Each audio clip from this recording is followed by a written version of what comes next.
नमस्कार मित्रों, मैं डॉक्टर राधाकृष्ण आपका स्वागत करता हूं आपके अपने YouTube चैनल स्वास्थ्य सूत्र में। आज का हमारा वीडियो है हृदय से संबंधित। जैसा कि हम सब जानते हैं, हृदय हमारे शरीर का सबसे महत्वपूर्ण अंग है।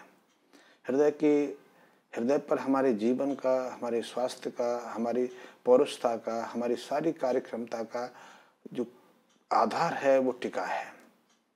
गर्भावस्था के तीसरे महीने से हमारा हृदय धड़कना शुरू होता है, हृदय की में हमारी स्पंदन आती है और जब तक हमारा हृदय हमारी छाती में धड़कता रहता है तब तक हमारा जीवन भी रहता है, हमारा स्वास्थ्य भी रहता है। और जिस क्षण हमारा हृदय धड़कना छोड़ देता है उसी दिन हमारे जीवन का अंत भी हो जाता है। एक चीज़ हमने देखी होगी कि हृदय की धड़कन ही महत्वपूर्ण नहीं है, हृदय धड़कन की गति भी बहुत महत्वपूर्ण है।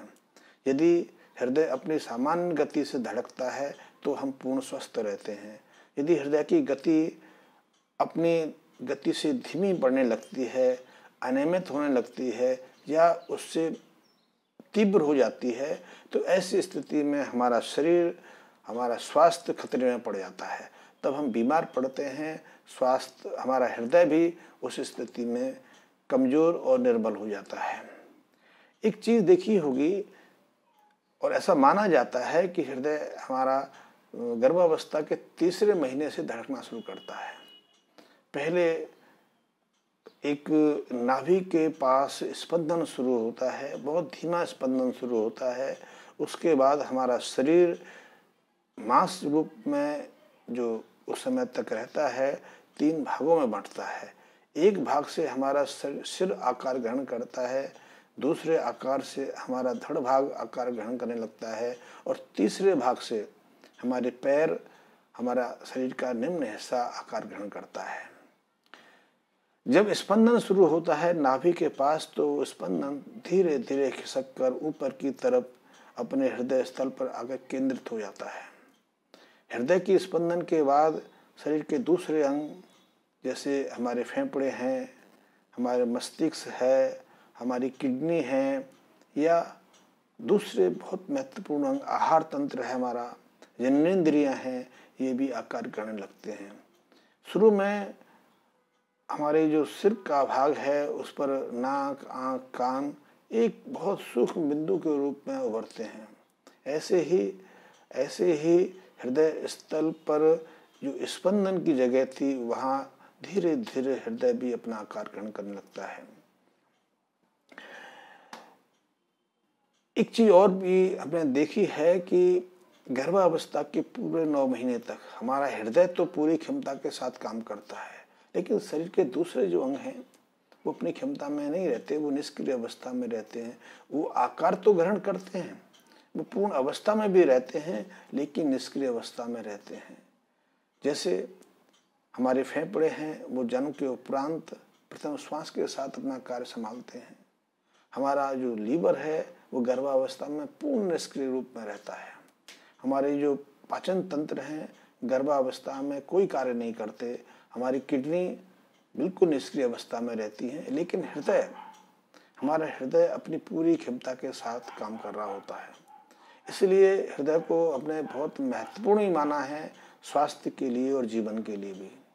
दूसरी, गर्भावस्था के 9वें महीने तक हमारे मस्तिष्क का विकास तो होता है, मस्तिष्क लेकिन अपनी क्षमता के 35% कार्य को भी क्रियान्वित नहीं करता।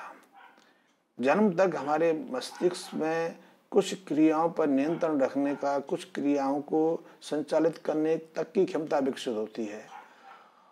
मस्तिष्क का पूर्ण विकास गर्भावस्था के बाद शुरू होता है और गर्भावस्था के बाद या हम कहें जन्म के बाद 5वें महीने तक मस्तिष्क हमारा आकार ग्रहण करता है। लेकिन एक मूल प्रश्न आ जाता है कि गर्भावस्था में हृदय की स्पंदन आती कहाँ से है, हृदय हमारा धड़कना कैसे शुरू करता है, इसके पीछे कौन सी ऊर्जा, कौन सी शक्ति कार्य करती है। ये एक बहुत मूल प्रश्न है। इस पर बहुत सारी थ्योरीज स्वास्थ्य विशेषज्ञों ने दी हैं, शरीर शास्त्रियों ने दी हैं। इसके पीछे शरीर शास्त्री बताते हैं कि कैल्शियम, मैग्नीशियम, पोटेशियम जैसे जो खनिज तत्व हैं, इनके आयंस इस स्पंदन की शुरुआत करते हैं। लेकिन यदि ऐसा है तो फिर ये स्पंदन अचानक, हृदय की धड़कन अचानक रुक क्यों जाती है और व्यक्ति की मृत्यु क्यों हो जाती है, एक प्रश्न है। और मृत्यु यदि हो गई और यदि स्पंदन कुछ आयंस चार्ज से शुरू होता है तो इसे दोबारा से शुरू क्यों नहीं किया जा सकता? ऐसा संभव नहीं हो पाया। थ्योरी अपनी जगह कार्य करती हैं, वास्तविकता यथार्थ अलग रहता है। सभी प्राचीन संस्कृतियों में, जिसमें हमारी संस्कृति भी है, दूसरी संस्कृतियां भी रही हैं, चीन की संस्कृति भी रही है, ये मानते रहे हैं कि हृदय स्पंदन के लिए, हृदय के लिए, हृदय की कार्यक्षमता के लिए एक शक्ति कार्य करती है, जिसे उन्होंने प्राण शक्ति या जीवनी शक्ति या प्राण ऊर्जा का नाम दिया है। ये प्राण ऊर्जा पहली बार माँ के शरीर से नाभि द्वारा हमारे शरीर में प्रवेश करती है और हृदय की स्पंदन की शुरुआत करती है। गर्भावस्था के पूरे 9 महीने तक हृदय माँ की प्राण ऊर्जा के साथ स्पंदित करता है। इसलिए कहते भी हैं, पुरानी संस्कृतियों में विश्वास भी है कि गर्भावस्था के पूरे 9 महीने तक माँ को बहुत प्रसन्न चित्त और आनंद जैसी स्थिति में रखना चाहिए।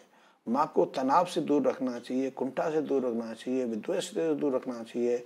उसके मन पर किसी तरह का प्रतिकूल प्रभाव नहीं पड़ना चाहिए, क्योंकि माँ प्रसन्न रहेगी तो बच्चा स्वस्थ और बुद्धिमान होगा।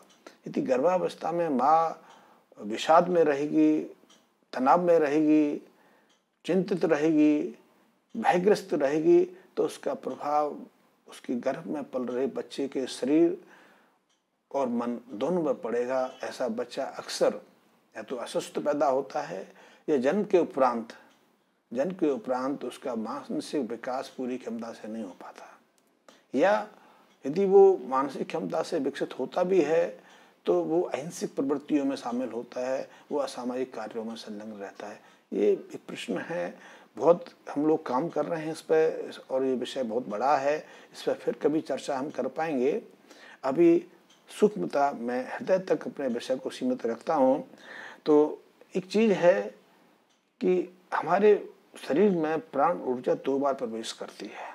एक बार गर्भावस्था के 3रे महीने में, जब माँ की नाभि से हमारा मांसपिंड जुड़ना शुरू होता है, हृदय की स्पंदन शुरू होती है।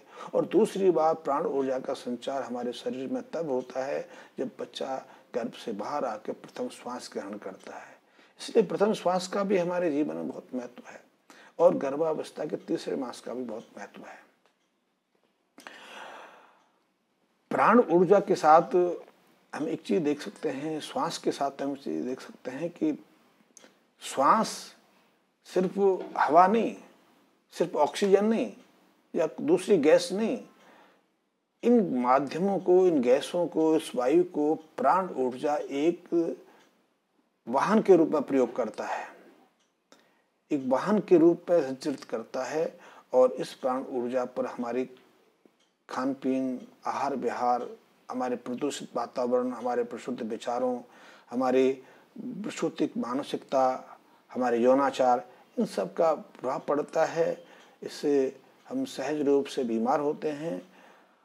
और विषय तो बहुत बड़ा है, इस विषय को कितना खींचा जा सकता है, लेकिन मैं धीरे धीरे हृदय के जो गूढ़ रहस्य रहे हैं उनको आपके सामने रखता रहूँगा।